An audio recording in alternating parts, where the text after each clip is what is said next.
Hey everyone, welcome to Room 18. It is the year 2023 and we at Koo-wee-rup Secondary College are lucky enough to have a scanning electron microscope on site. We've had it for the last 2 weeks.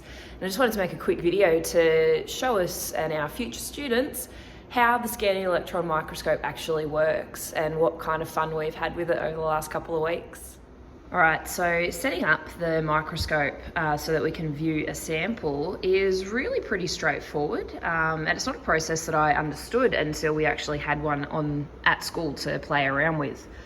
So I've been for a walk around Koo-wee-rup and I have found lots and lots of pollen. So that is what the sample that I've collected to look at looks like. It just sort of looks like yellow dust on the sticky surface of that sample stub. And just to give you an idea, that's some other examples of samples that we've looked at over the last couple of weeks. And they've been really, really interesting to see up close.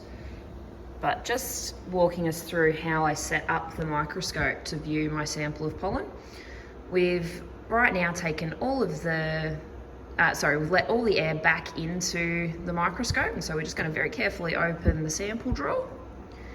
And you can see there's a little stage in there, and we've got the little holder that can hold up to 4 samples at a time sitting in there. So that little stub that I showed you before, we could pick 4 samples that we can load in and potentially view 4 samples. Okay, so I've put my sample into its little holder, ready to go. And now we just need to take that sample and put it back into the drawer. And it's good if you can remember where on the stage you've put your sample. So I've got mine up in the top right-hand section there. And then we're gonna just quickly have a look inside the microscope while I've got it open. So there's a few different components going on in there. That's what it looks like on the inside. But it's definitely not like our regular compound light microscopes.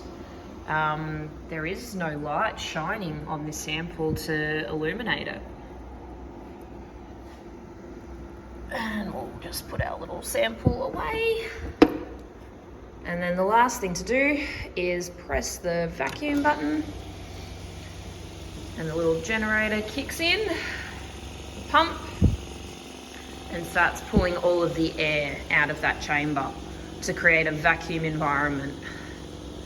Now, when I press start on the program on the computer, the microscope will be triggered to start firing its electrons, and that's what's going to create the image of our sample. While we're waiting for the vacuum to happen and the program to start, just looking at these samples again, what's interesting about the electron microscope is the kinds of things that you can see with the microscope. So you can see there's some things there that are quite bulky and thick, and if you've already used the light microscopes at school, particularly the compound microscope, you'll know that usually when we're using the microscope, we like really thin samples.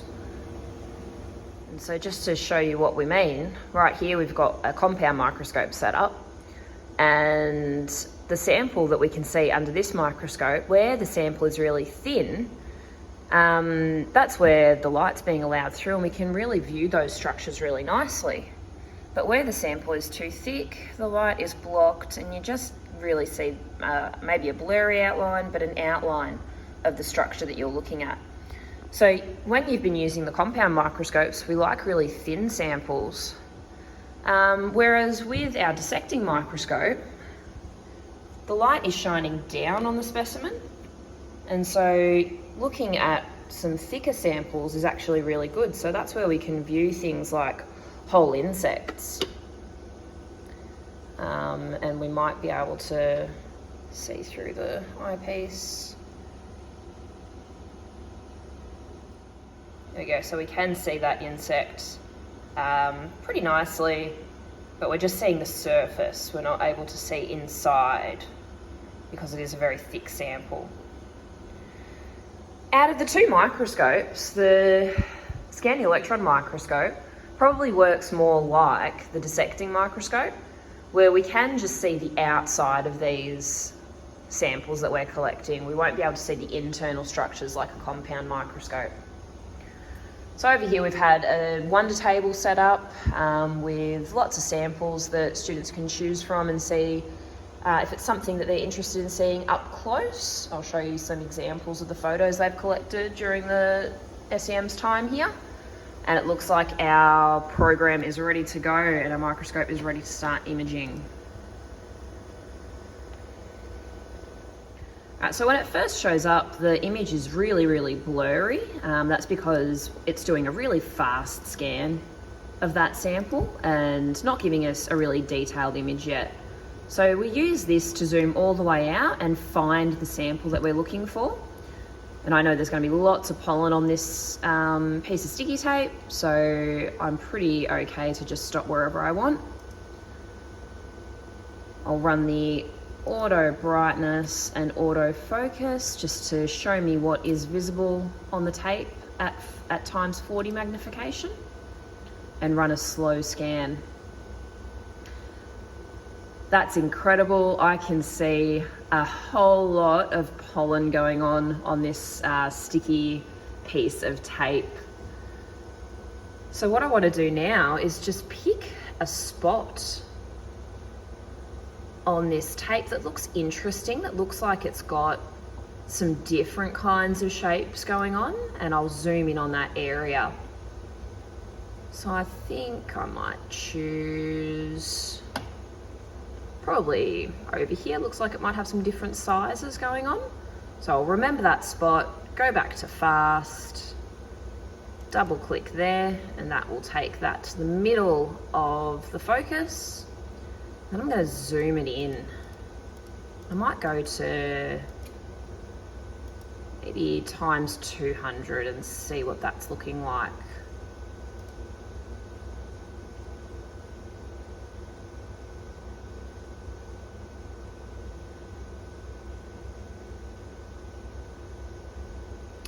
It's already looking amazing.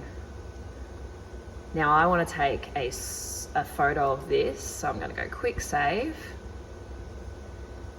And in this photo, I can already see some different kinds of pollen.